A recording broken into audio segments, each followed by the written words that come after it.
ਹਰਜੋਤ ਸਿੰਘ ਜੀ, ਅਗਲੀ ਜਿਹੜੀ ਖਬਰ ਆ ਉਹ ਆਪਾਂ ਗੱਲ ਕਰਦੇ ਆ ਓਕ ਕ੍ਰੀਕ ਨੂੰ ਲੈ ਕੇ।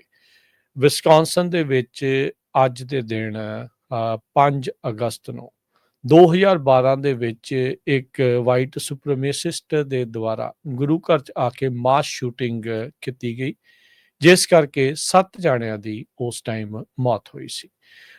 ਆਪਾਂ ਉਹਨਾਂ ਸਾਰਿਆਂ ਨੂੰ ਇੱਕ ਆਪਣੇ ਵੱਲੋਂ, ਪੂਰੀ ਕਮਿਊਨਿਟੀ ਵੱਲੋਂ, ਪੂਰੇ Punjabi radio USA, Punjabi TV USA ਦੇ ਅਦਾਰੇ ਵੱਲੋਂ ਉਹਨਾਂ ਨੂੰ ਸ਼ਰਧਾਂਜਲੀ ਜਿਹੜੀ ਉਹ ਭੇਂਟ ਕਰਦੇ ਹਾਂ।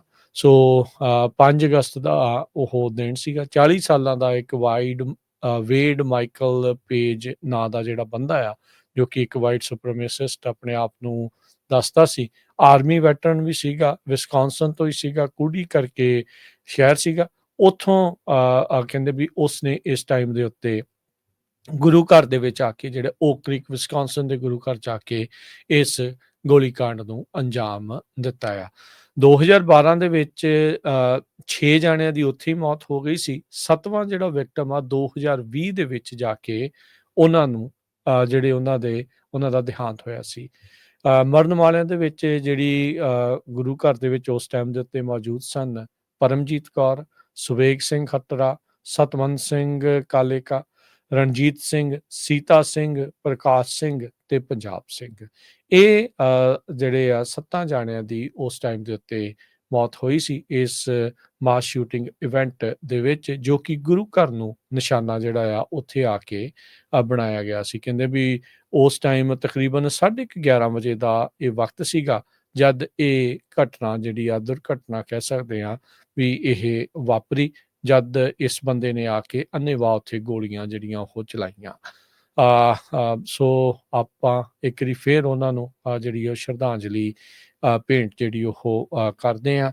ਉਸ ਟਾਈਮ ਦੇ ਉੱਤੇ ਜਿਹੜੇ ਲਿeutenant ਉੱਥੋਂ ਦੀ ਪੁਲਿਸ ਦੇ ਬ੍ਰਾਇਨ ਮਰਫੀ, ਉਹਨਾਂ ਨੇ ਬੜੀ ਬਹਾਦਰੀ ਜਿਹੜੀ ਉਹ ਦਿਖਾਈ। ਇੱਥੋਂ ਤੱਕ ਕਿ ਜਿਹੜੇ ਸਤਵੰਤ ਸਿੰਘ ਕਾਲੇਕਾ ਬਾਰੇ ਵੀ ਜਿਹੜਾ ਹੀ ਦੱਸਿਆ ਜਾਂਦਾ, ਜੋ ਕਿ ਗੁਰੂ ਘਰ ਦੇ ਉਸ ਟਾਈਮ ਦੇ ਉੱਤੇ ਮੁੱਖ ਸੇਵਾਦਾਰਾਂ ਦੇ ਵਿੱਚੋਂ ਇੱਕ ਸਨ, ਉਹਨਾਂ ਨੇ ਇਹੀ ਜਿਹੜਾ ਉਹ ਦੱਸਿਆ, ਇਹੀ ਜਿਹੜਾ ਉਹ ਕੀਤਾ ਸੀਗਾ ਵੀ ਇਹਨਾਂ ਨੇ ਇਸ ਜਿਹੜੇ ਦਰਿੰਦੇ ਨੂੰ ਰੋਕਣ ਦੀ ਕੋਸ਼ਿਸ਼ ਕੀਤੀ।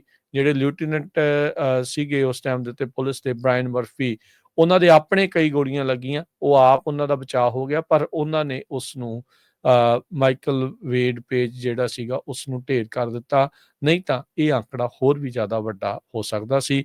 ਅੱਜ ਜਦ ਆਪਾਂ ਉਹਨਾਂ ਨੂੰ ਯਾਦ ਕਰ ਰਹੇ ਹਾਂ, ਇਹੀ ਅਰਦਾਸ ਵੀ ਕਰਦੇ ਹਾਂ, ਪ੍ਰਮਾਤਮਾ ਵਿਛੜੀਆਂ ਰੂਹਾਂ ਨੂੰ ਆਪਣੇ ਚਰਨਾਂ 'ਚ ਨਿਵਾਸ ਬਖਸ਼ੀ ਰੱਖੇ ਤੇ ਪਰਿਵਾਰ ਨੂੰ ਇੱਦਾਂ ਹੀ ਭਾਣੇ ਦੇ ਵਿੱਚ ਰੱਖੇ।